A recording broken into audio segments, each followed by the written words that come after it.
సదాశివపేటలో ద్వాదశ జ్యోతిర్లింగ పడిపూజ అంగరంగ వైభవంగా జరిగింది.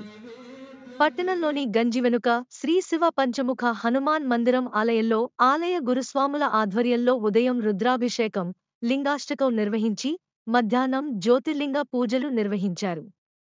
శివనామ స్మరణంతో ఆలయ ప్రాంగణం మారుమోగింది. అనంతరం భక్తులకు అన్నదాన కార్యక్రమం నిర్వహించారు.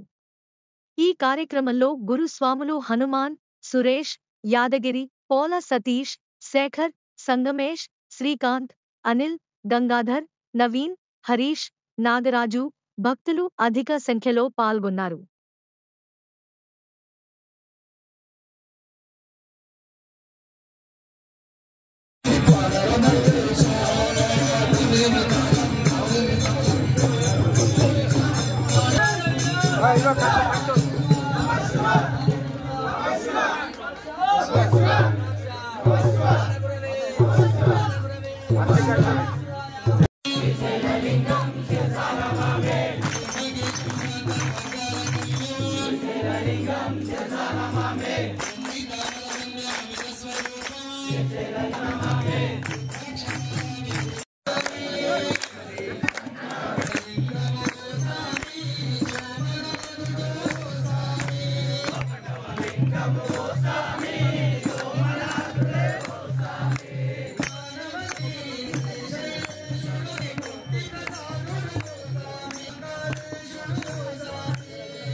వీరేశం సార్ మీరు రావా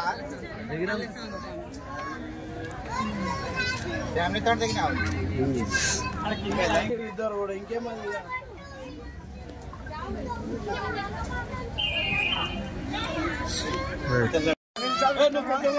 రైట్ సైడ్ చూడాలి.